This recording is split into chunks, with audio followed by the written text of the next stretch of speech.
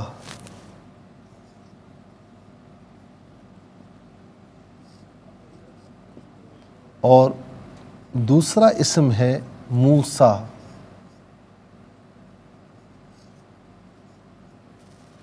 تیسرا اسم ہے ما. چوتھا ہے رشدہ.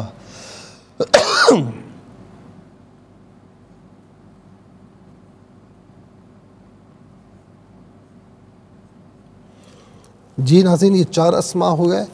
اور اب ہم دیکھتے ہیں کہ افعال. تو پہلا ہے قولا،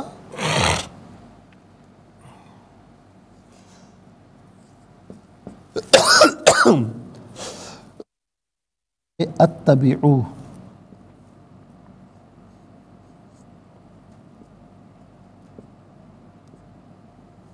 تیسرا ہے تعلم،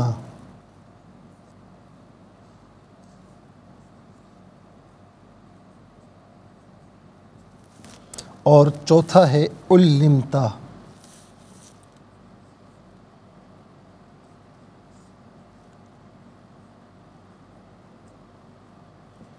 تو ناظرین 4 افعال ہیں. اب ہم دیکھتے ہیں کہ حروف کتنے ہیں، کون کون سے ہیں.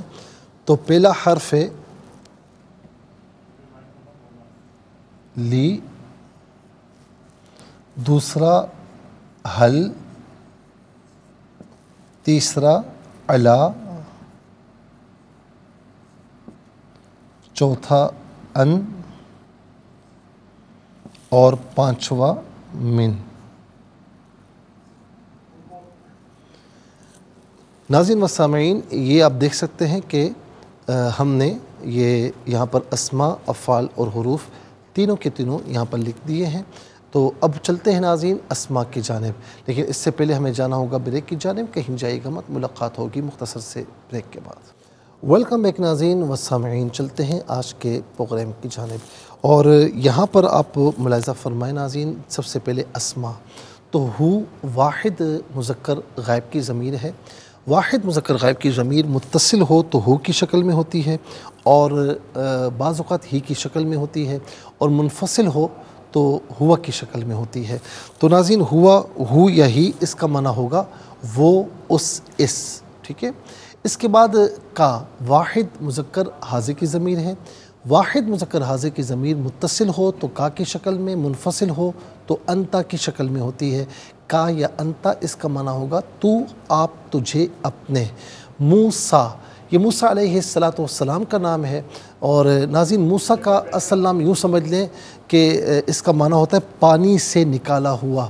تو چونکہ آپ جو فرعون کو ملے تھے اور آپ ایک زیرے کے صندوق میں تھے، اور فرعون کے محل کے سامنے جو نہر بہہ رہی تھی تو وہاں سے آپ ملے تھے. تو چونکہ پانی سے ملے تھے تو اسی لیے آپ کا نام موسیٰ رکھا گیا. اور ظاہر ہے کہ اللہ تعالیٰ کے نبی کی نسبت سے ہمارے جو بچوں کا نام رکھا جاتا ہے تو بڑا بابرکت نام ہے، اور ناظرین رکھنا چاہیے. پھر اس کے بعد ہے ماں. ماں اسم موصول ہے. موصول کا معنی ہوتا ہے ملا ہوا ہونا. چونکہ یہ اپنے ما قبل اور ما بعد سے ملا ہوا ہوتا ہے، اسی لیے اس کو اسم موصول کہتے ہیں. یہ غیر ذوی العقول کے لیے استعمال ہوتا ہے. اس کا معنی جو، جس، جسے، ان میں سے کوئی معنی بھی کیا جا سکتا ہے. پھر اس کے بعد ناظرین اگلا اسم ہے رشدہ. رشدہ کا معنی ہوتا ہے بھلی راہ، یعنی اچھا راستہ، اچھی راہ، اسے رشد کہتے ہیں. ہم دعا کرتے ہیں نا، مولا ہمیں رشد و ہدایت نصیب فرما، یعنی ہمیں صحیح راستہ، اچھا راستہ اور ہدایت نصیب فرما. تو ناظرین یہ رشد عام طور پر ہم اردو میں بھی استعمال کیا کرتے ہیں. پھر اس کے بعد آ جائیے افعال کی جانب. تو پہلا فعل ہے قالا. قالا فعل ماضی معروف، صیغہ واحد مذکر غائب. اس کا معنی ہے اس نے کہا. اس نے کہا، یعنی کس نے کہا ناظرین؟ کہ موسیٰ علیہ السلام نے. تو ہم کیا ترجمہ کریں گے؟ موسیٰ علیہ السلام نے فرمایا یا اس نے فرمایا. قال یقول قول. قول اس کا مصدر ہے، اس کا معنی ہے بات، اور یہ عام طور پر ہم اردو میں استعمال کرتے ہیں۔ اور اس کے بعد آپ دیکھیں اتبعو،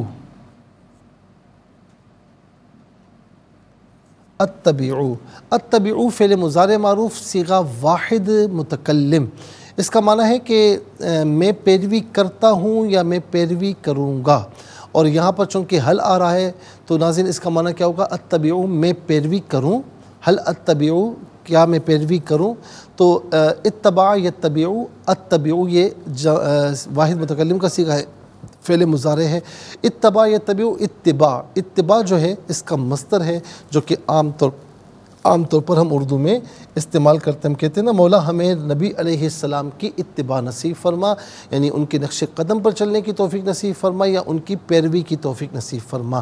اب آ جائیے ناظرین اگلا جو فعل ہے تعلم، اصل میں تھا تعلم، فعل مضارع معروف صیغہ واحد مذکر حاضر، اور اس کا معنی ہے تو سکھاتا ہے یا تو سکھائے گا، یا آپ سکھاتے ہیں یا آپ سکھائیں گے۔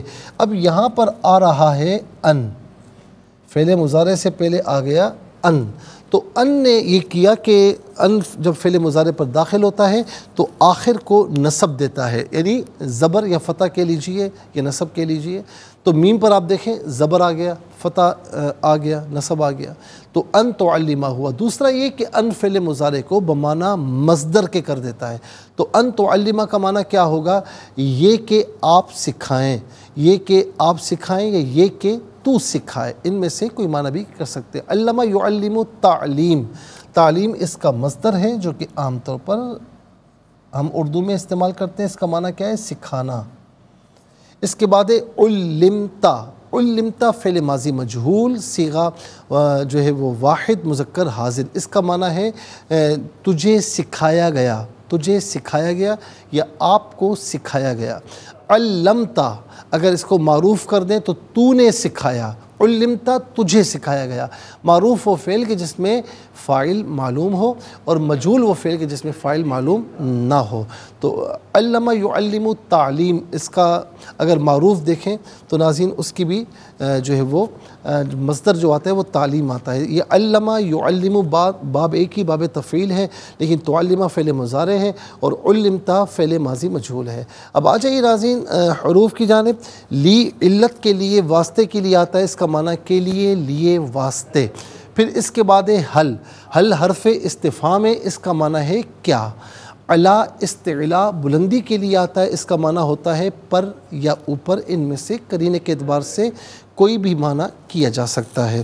اچھا جی، اس کے بعد آ جائیں ان، ان ہم آپ کو بتا چکے ہیں کہ فعل مضارع پر داخل ہوتا ہے اور فعل مضارع کے آخر کو نصب دیتا ہے اور فعل مضارع کو بمعنی مصدر کے کر دیتا ہے، تو ان اس کا معنی ہوتا ہے یہ کہ۔ اس کے بعد ہے من، من کا معنی ہوتا ہے سے، اور عام طور پر من وعن ہم اردو میں استعمال کیا کرتے ہیں، من وعن اردو میں استعمال ہوتا ہے۔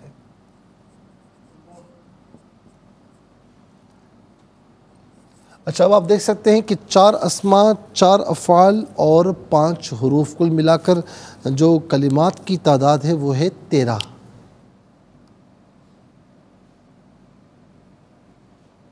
کلمات کی تعداد 13 ہے۔ ان 13 کلمات میں ناظرین کل 5 کلمات ایسے ہیں جو عام طور پر ہم اردو میں استعمال کرتے ہیں، وہ کون کون سے ہیں ملاحظہ فرمائیں۔ نمبر 1 رشد، نمبر 2 قالم قول، نمبر 3 اتبعو میں اتباع، نمبر 4 تعلمہ میں تعلیم، اور نمبر 5 من میں من وعن۔ آئیے حروف کو آپس میں ملا کر کلمہ، کلمات کو آپس میں ملا کر جملہ، کلام یا آیت کیسے بنا کرتے ہیں، تو آئیے ملاحظہ فرمائیے۔ قاف الف زبر قا، لام زبر لا، قال، لام زبر لا، ہا الٹا پیش ہو لہو، قال لہو، میم واو پیش مو، سین کھڑا زبر سا، موسا، ہا لام زبر حل، حمزہ تا زبر ات، تا زبر تا، بازر بی، عین پیش او، اتبعو، کاف زبر کا، اتبعوک، حل اتبعوک، عین زبر ع، لام کھڑا زبر لا، علا، حمزہ نون زبر ان، تا پیش تو، عین لام زبر عل، لام زیر لی، میم زبر ما، نون زیر نی، ان تعلمنی، میم نون میم زیر میم یا میم زیر میم دونوں طریقوں سے پڑھ سکتے ہیں. میم الف زبر ما، میم ما، عین لام پیش عل، لام میم زیر لم، تا زبر تا، علمتا، را شین پیش رش، دال دو زبر دن، رشدن. یہاں وقف کریں گے تو رشدہ پڑھیں گے، مما علمت رشدن. یہاں وقف کریں گے تو مما علمت رشدا. آئیے ناظرین چلتے ہیں تلاوت کی جانب، اور سب سے پہلے ہم تلاوت کریں گے ترتیل کے ساتھ. سماعت فرمائیے. اعوذ باللہ من الشیطان الرجیم، بسم اللہ الرحمن الرحیم.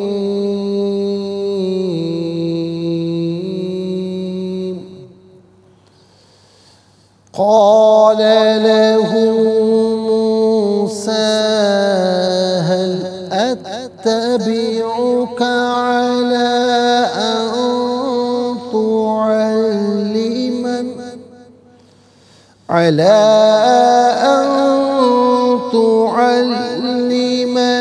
مما علمت رشدا.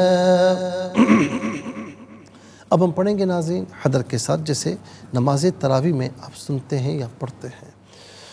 قال له موسى هل أتبعك على أن تعلمني مما علمت رشدا. اب ہم پڑھیں گے تدویر کے ساتھ، جس طرح فرض نمازوں میں آپ سنتے ہیں یا پڑھتے ہیں. قال له موسى هل أتبعك على أن تعلمني مما علمت رشدا. آمنت باللہ. صدق اللہ العظیم. تلاوت مکمل ہوئی اور ہمارے اس پروگرام کا فرسٹ سیگمنٹ کمپلیٹ ہوا. آپ کو لیے چلتے ہیں سیکنڈ سیگمنٹ کی جانب. تفہیم القرآن یہ سیکنڈ سیگمنٹ ہے. سب سے پہلے آپ کو لیے چلتے ہیں حرف بحرف لفظ بلفظ ترجمے کی جانب. قال فرمایا، اس نے فرمایا، لا کو، ہو اس، موسیٰ علیہ السلام نے، حل کیا، اتبعو میں پیروی کروں، کا آپ کی، علا پر، ان یہ کہ، تعلمہ آپ سکھائیں، نی مجھے، من سے، ما اس سے جو، علمتا آپ کو سکھایا گیا، رشدہ بھلی راہ. ناظرین و سامعین یہ حرف بحرف لفظ بلفظ ترجمہ. اب آئیے چلتے ہیں آسان فہم با محاورہ ترجمے کی جانب. قال له موسى هل أتبعك على أن تعلمني مما علمت رشدا. موسیٰ نے کہا، آیا میں آپ کی اس شرط پر پیروی کروں کہ آپ کو جو رشد و ہدایت کا علم دیا گیا ہے آپ اس میں سے مجھے بھی کچھ تعلیم دیں.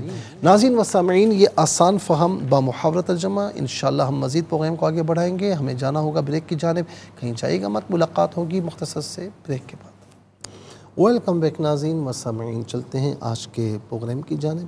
اور تفسیر ہم عرض کر رہے تھے آیت نمبر 62 سے، یعنی 62 سے لے کر 64 تک. اچھا ایک سوال یہ بھی آتا ہے کہ وما انسانیہ میں ضمیر جو ہو ہے اس پر پیش لگانے کی جو توجیہ مفسرین نے بیان فرمائی تو ہم وہ بھی عرض کر دیتے ہیں.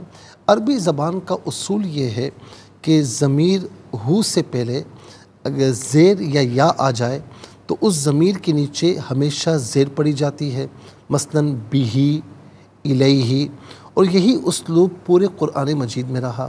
لیکن 2 مقام پر اس کے خلاف آیا ہے. وما انسانیہ تو ہونا کیا چاہیے تھا، وما انسانیہ سورہ کاف کی آیت نمبر 63 میں، اور علیہ اللہ تو علیہ ہی ہونا چاہیے تھا سورہ فتح کی آیت نمبر 10 میں. قانون جو ہے ناظرین یہ تقاضا کرتا ہے کہ یہاں پر زیر ہونا چاہیے، تو اس کا جواب یہ کہ صرف امام حفص کی قراءت ضمے کے ساتھ ہے، باقی ائمہ نے دونوں جگہ کسرہ کے ساتھ پڑھا جیسا کہ قاعدہ ہے۔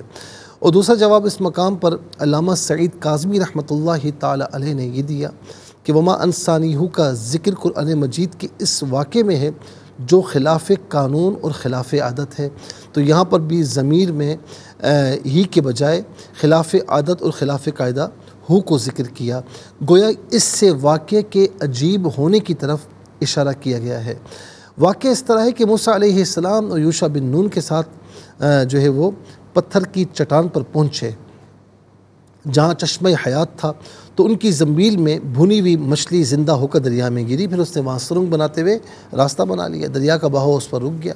یہ واقعہ یوشع اور موسیٰ علیہ السلام سے حضرت یوشع موسیٰ علیہ السلام سے عرض کرنا بھول گئے، سفر آگے جاری رکھا، جب انہیں یاد آیا تو فرمایا کہ مجھے شیطان نے بھلا دیا۔ تو ناظرین و سامعین، یہ واقعہ یہ تھا، تو چونکہ یہ خلاف واقعہ ہے، یعنی ایسا خلاف عادت ہے، تو اس لیے فرمایا کہ وما انسانیہ میں جو ہو پر بجائے زیر کے پیش ذکر کیا گیا ہے، تو اس کا مطلب یہ کہ یہ اشارہ ہے کہ یہ واقعہ بھی خلاف عادت ہے جو قرآن کریم نے یہاں پر ذکر کیا۔ پکی ہوئی مچھلی کا زندہ ہو جانا، صحیح بخاری میں حضرت موسیٰ علیہ السلام نے علامت پوچھی تو فرمایا کہ تم ایک مردہ مچھلی لو، جس جگہ وہ مچھلی زندہ ہوگی وہیں خضر ہوں گے۔ انہوں نے اس مچھلی کو ٹوکری میں ڈال دیا، اپنے شاگرد سے کہا کہ میں تم کو صرف اس بات کا پابند کرتا ہوں کہ جس جگہ وہ مچھلی تم سے جدا ہو تو مجھے بتا دینا۔ اس نے کہا کہ آپ نے مجھے کسی مشقت والے کام کا پابند نہیں کیا۔ جس وقت موسیٰ علیہ السلام چٹان کے سائے میں سوئے ہوئے تھے، وہ مچھلی ٹوکری میں مضطرب ہوئی اور پھر نکل کے سمندر میں داخل ہو گئی۔ حضرت یوشع علیہ السلام نے سوچا کہ موسیٰ علیہ السلام آرام فرما رہے ہیں، میں ان کو بیدار نہیں کرتا۔ اللہ تعالیٰ نے پانی کے بہاؤ کو روک دیا، وہ مچھلی پانی میں راستہ بناتے ہوئے جانے لگی۔ اس کے بعد اللہ رب العالمین نے فرمایا کہ اس مچھلی نے سمندر میں عجیب طریقے سے راستہ بنایا۔ یوشع بن نون کو اس پر تعجب ہوا کہ اس مچھلی نے سمندر میں راستہ کیسے بنا لیا۔ علامہ قرطبی نے لکھا کہ تعجب کی وجہ یہ تھی کہ وہ مچھلی پکی ہوئی تھی اور وہ اس کی بائیں جانب کھا چکے تھے، پھر اس کے بعد زندہ کیسے؟ یعنی ایک تو مردہ مچھلی اس کا زندہ ہو جانا خلاف واقع ہے، اور اسی طریقے سے اس مچھلی میں سے بھی ایک حصہ، ایک طرف کا حصہ، بائیں جانب کا حصہ وہ کھا چکے تھے، پھر اس کے بعد زندہ ہو گئی۔ ابن عباس رضی اللہ تعالی عنہما نے اس واقعے میں بیان کیا کہ وہ مچھلی اس لیے زندہ ہوئی کہ اس پر اس چشمے کا پانی لگ گیا تھا جس میں آب حیات تھا، اور وہ پانی جس سے بھی مس کر جاتا تھا وہ زندہ ہو جاتا تھا۔ حضرت خضر علیہ السلام سے ملاقات کی علامت یہ تھی کہ وہ مچھلی زندہ ہوگی۔ ایک قول یہ کہ موسیٰ علیہ السلام سفر کی تھکاوٹ کے بعد جب ایک چٹان پر بیٹھے تو ان کے پہلو میں آب حیات تھا، اور پانی کے کچھ چھینٹے اس مچھلی پر پڑ گئے تو وہ زندہ ہو گئی۔ اور ناظرین، امام ترمذی کی حدیث میں کہ سفیان نے کہا، لوگوں نے کہا کہ اس چٹان کے پاس آب حیات تھا، اور جس چیز کے ساتھ بھی آب حیات لگ جائے یا اس میں سے کچھ پانی لگ جائے تو وہ چیز زندہ ہو جاتی تھی۔ اس مچھلی کا کچھ حصہ کھایا جا چکا تھا، اور جب اس مچھلی پر اس پانی کے قطرہ پڑ گیا تو وہ زندہ ہو گئی۔ ناظرین و سامعین، اور یہ بھی جو ہے وہ مذکور ہے، مفسرین نے ذکر کیا، جو میں نے کل یا یعنی پچھلے پروگرامز میں آپ کی خدمت میں عرض کیا گیا تھا کہ مچھلی مردہ تھی اور مقام خضر پر آ کر زندہ ہوئی، تو اس کا مطلب یہ ہے کہ اللہ والوں کی برکتیں یہ ہوتی ہیں کہ جن کے دل مردہ ہیں وہ زندہ دلوں کے پاس آ جائیں، اللہ والوں کے پاس آ جائے، تو اللہ تعالیٰ ان کی برکت سے مردہ دل والوں کو بھی زندگی بخشے گا، ان کے دلوں کو بھی زندگی عطا فرمائے گا۔ حضرت موسیٰ علیہ السلام کی حضرت خضر علیہ السلام سے ملاقات۔ حضرت موسیٰ علیہ السلام نے فرمایا کہ اس چیز کو تو ہم ڈھونڈ رہے تھے، یعنی اس جگہ ہم اس شخص سے ملاقات کے لیے آئے تھے، پھر وہ دونوں اپنے پیروں کے نشانات پر چلتے ہوئے واپس لوٹے۔ اور صحیح بخاری میں ہے کہ ان دونوں نے وہاں حضرت خضر علیہ السلام کو سمندر کے وسط میں درمیان میں ایک سرسبز جزیرے پر بیٹھے ہوئے دیکھا۔ سعید بن جبیر نے کہا کہ وہ ایک چادر اوڑے ہوئے تھے، اس کا ایک پلو ان کے سر کے اوپر تھا اور ایک پلو ان کے پیروں کے نیچے تھا۔ حضرت موسیٰ علیہ السلام نے ان کو سلام کیا، انہوں نے چادر سے اپنا چہرہ نکال کر کہا کہ ہماری سرزمین میں سلامتی کہاں ہے؟ پھر اپنا سر بلند کر کے سیدھے ہو کر بیٹھ گئے اور کہا کہ بنی اسرائیل کے نبی وعلیک السلام۔ حضرت موسیٰ علیہ السلام نے کہا کہ مجھے اللہ تعالیٰ نے آپ کے پاس اس لیے بھیجا ہے کہ میں اس شرط پر آپ کی اتباع کروں کہ آپ مجھے اللہ کا دیا ہوا علم سکھا دیں۔ پھر وہ دونوں بیٹھ کر باتیں کرنے لگے۔ ناظرین اب اس کے بعد اگلی آیت پر آ جائے، آیت نمبر 65۔ فوجد عبدا من عبادنا آتیناہ رحمتا من عندنا وعلمناہ من لدنا علما۔ بس ان دونوں نے ہمارے بندوں میں سے ایک بندے کو پایا جس کو ہم نے اپنے پاس سے رحمت عطا کی تھی اور اپنے پاس سے اس کو علم لدنی عطا فرمایا تھا۔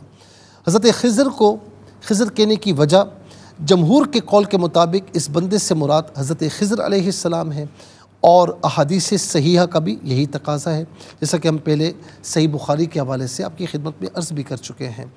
اور بعض نے جو کہ غیر معتبر اقوال ہیں کہ موسیٰ علیہ السلام جس سے ملنے گئے تھے وہ خضر نہیں تھے، کوئی اور عالم تھے، بعض نے کہا وہ ایسے عبادت گزار بندے تھے، اور صحیح ہے کہ وہ حضرت خضر علیہ السلام تھے۔ مجاہد نے کہا کہ ان کو خضر اس لیے کہتے کہ جب وہ نماز پڑھتے تو ارد گرد کی چیزیں سرسبز ہو جاتی ہیں۔ ناظرین انشاءاللہ مزید عرض کریں گے، آج کے لیے اتنا ہی کافی ہے، اور اس کے ساتھ ہی ہمارے اس پروگرام کا سیکنڈ سیگمنٹ کمپلیٹ ہوا۔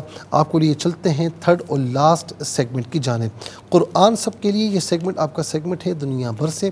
آپ ہمیں کالز کر سکتے ہیں، اسکرین پر نمبرز ڈسپلے، آپ کا تعلق پاکستان سے بعد دنیا کی کسی خطے کسی ملک سے ہو، اٹھائیے اپنے فون، اسٹائل کیجیے نمبرز کو، جوائن کیجیے ہمارے اس پروگرام کو۔ دیکھتے ہیں اس وقت لائن پر ہمارے ساتھ کون ہیں۔ السلام علیکم۔ جی وعلیکم السلام۔ جی کہاں سے؟ جی تانتلا والا سے۔ سنائیے۔ اعوذ باللہ من الشیطان الرجیم، بسم اللہ الرحمن الرحیم۔ قال له موسى هل أتبعك على أن تعلمني مما علمت رشدا۔ جزاک اللہ خیر۔ السلام علیکم۔ السلام علیکم ورحمۃ اللہ وبرکاتہ۔ السلام ورحمۃ اللہ۔ جی کون اور کہاں سے؟ میں منزل رضا قادری ہوں، کراچی سے۔ مزمل نام ہے؟ منزل رضا قادری، منزل، جی سنائیے بیٹا۔ اعوذ باللہ من الشیطان الرجیم، بسم اللہ الرحمن الرحیم۔ قال له موسى هل أتبعك على أن تعلمني مما علمت رشدا۔ علمت نہیں، علمت رشدا۔ جزاک اللہ خیر۔ السلام علیکم۔ وعلیکم السلام۔ جی کہاں سے؟ ہینا فیصلہ آباد سے۔ جی سنائیے۔ اعوذ باللہ من الشیطان الرجیم، بسم اللہ الرحمن الرحیم۔ قال له موسى هل أتبعك على أن تعلمني مما علمت رشدا۔ جزاک اللہ خیر۔ السلام علیکم۔ جی کہاں سے؟ سنائیے بیٹا، سنائیے۔ اعوذ باللہ من الشیطان الرجیم، بسم اللہ الرحمن الرحیم۔ قال له موسى هل أتبعك على أن تعلمني مما علمت رشدا۔ ترجمہ، موسیٰ نے کہا آیا میں آپ کی اس شرط پر پیروی کروں کہ آپ کو جو رشد و ہدایت کا علم دیا گیا ہے آپ اس میں سے مجھے بھی کچھ تعلیم دیں۔ جزاک اللہ خیر۔ السلام علیکم۔ وعلیکم السلام ورحمۃ اللہ وبرکاتہ۔ جی کون اور کہاں سے؟ استاد صاحب میں شہر کراچی سے علی احمد عرض کر رہا ہوں۔ جی سنائیے بیٹا۔ اعوذ باللہ من الشیطان الرجیم، بسم اللہ الرحمن الرحیم۔ قال له موسى هل أتبعك على أن تعلمني مما علمت رشدا۔ ماشاءاللہ، جزاک اللہ خیر۔ ناظرین و سامعین، اس کے ساتھ ہی ہمارے اس پروگرام کا وقت اپنے اختتام کو پہنچا۔ یہ پروگرام جسے آپ روزانہ علاوہ ہفتے اتوار کے سپہر 4 بجے سے دیکھا کرتے ہیں، صبح 7 بجے سے ریپیٹ ٹیلی کاسٹ میں یہ پروگرام پیش کیا جاتا ہے۔ فیڈ بیک سے ضرور آگاہ کیجیے گا۔ www.arYQTV.tv پر آپ ہمیں جوائن کر سکتے ہیں۔ یوٹیوب پر یہ پروگرام دیکھنا چاہیں تو اس پروگرام کے نام کے ساتھ ڈیٹ کے ساتھ سرچ کیجیے، اس پروگرام سے مستفیض اور اوروں کو بھی ترغیب دیجیے۔ زندگی رہی تو انشاءاللہ کل سیم ٹائم آپ کی خدمت میں پھر حاضر ہوں گے. اس وقت تک کے لیے آپ سے اجازت چاہیں گے. پروگرام قرآن سنیے اور سنائیے کے میزبان محمد سہیل رضا امجدی اور ARYQ TV کی پوری ٹیم کو دیجیے اجازت اس دعا کے ساتھ کہ اللہ رب العالمین آپ کا ہم سب کا حامی و ناصر رہے. السلام علیکم ورحمۃ اللہ وبرکاتہ.